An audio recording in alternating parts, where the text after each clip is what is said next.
My dear sisters and brothers, let me brag about the Jesuits. So for St. Ignatius, the Ignatius of Loyola, when he founded the Society of Jesus, the Jesuits, as we know today, he said he named this society as the least society. So he didn't want to have a status maintained among the congregations and orders, so he considered with humility this is the least, to say this is the least society or least order, and to give that humility to his men. So in his writings he mentioned the least society. But see the paradox, even though he considered it to be a least society, he said, when you do things for the greater glory of God.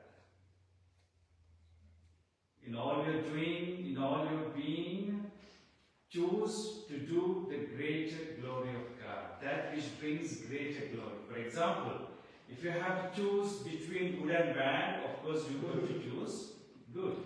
But if you have to choose between good and better, both the choices seem to be attractive, but choose that which brings greater glory to God. Not to you, but to God.